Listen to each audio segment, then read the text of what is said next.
Welcome back. Halftime here at UT Dallas. The Cowboys and the Comets battling one another in an ASC battle. Take this halftime break and we'll visit with our baseball coach, Shane Shewmake. Shane, thanks for the time. About to begin the 21st season as our head baseball coach. Yeah, looking forward to it. We've got a good group and looking forward to see what they can do. Boy, talk about setting up for the following year. Last year, what a season. An offensive powerhouse. You win 30 ball games in a year where you're dealing with a pandemic. You have 9 games canceled either because of the COVID protocols or weather, and still able to muster a 30-win season. Yeah, you've got to give all the credit to the players on that one. We had to do a lot of adjusting in practice, in games, road trips, all of that to make it happen, and they did a great job doing that.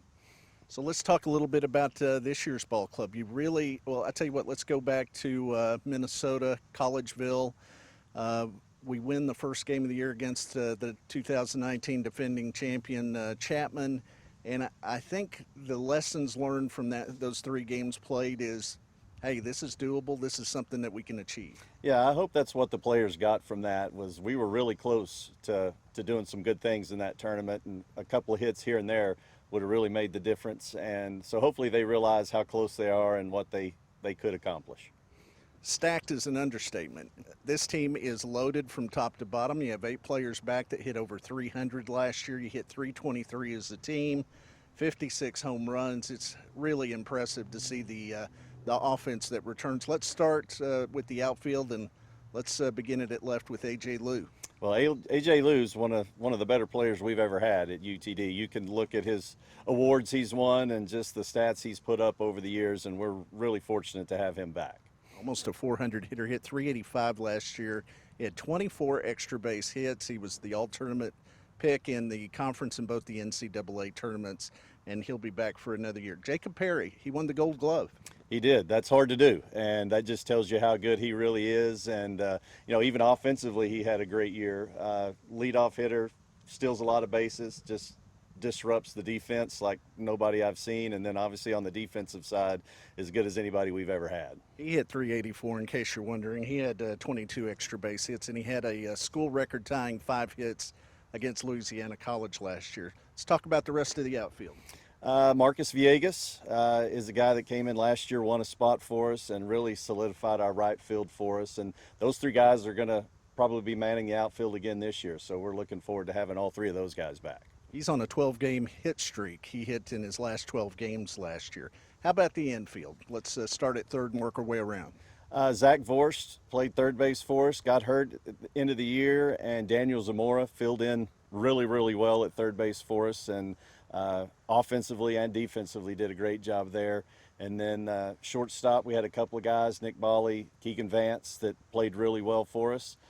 Second base was a transfer that came in, Ramon Garza, who just solidified the lineup, defense, offense, everything. And then Hunter Cheek played first base for us last year and did a great job over there. And they're all back. How about Zamora? Shoot, 10 home runs, didn't even have 100 at bat. Yeah, no, he was a guy that surprised us all. I know he's a confident player, and he'd been working really hard in practice and was hitting the ball as good as anybody when Forrest went down. And he got his opportunity and definitely made the most of it. Behind the plate, you got some experience there. Which is great. Dalen Moreno has been really good for us, and he'll continue to do that offensively and defensively. He's one of the best in the conference. So you got that kind of offense. Now let's look on the mound, and we start with Carter Cochran, 10-0 last year, unbelievable, and he's back for another year. Which is great for us. It starts on the mound, and having Carter at the top, being our Friday guy, is going to go a long way. We're going to have some new guys, on Saturday.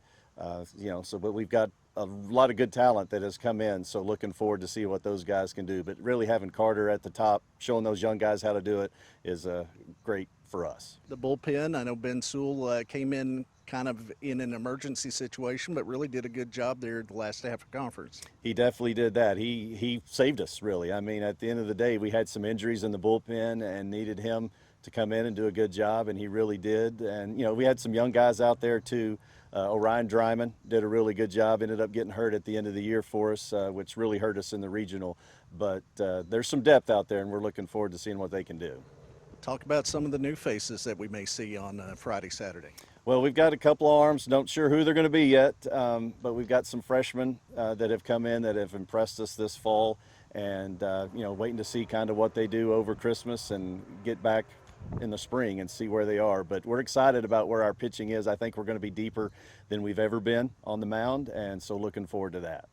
Let's talk about the schedule, doing a little different this year, going east instead of west. Instead of out in Arizona, you're going to go to Florida, a chance to see some different folks. Yeah, trying to do something different. The guys have been out to Arizona last couple of years, so we're going to try something different, play some teams we normally don't get to face, and good strength of schedule games against some teams that have been playing in regionals in the past few years.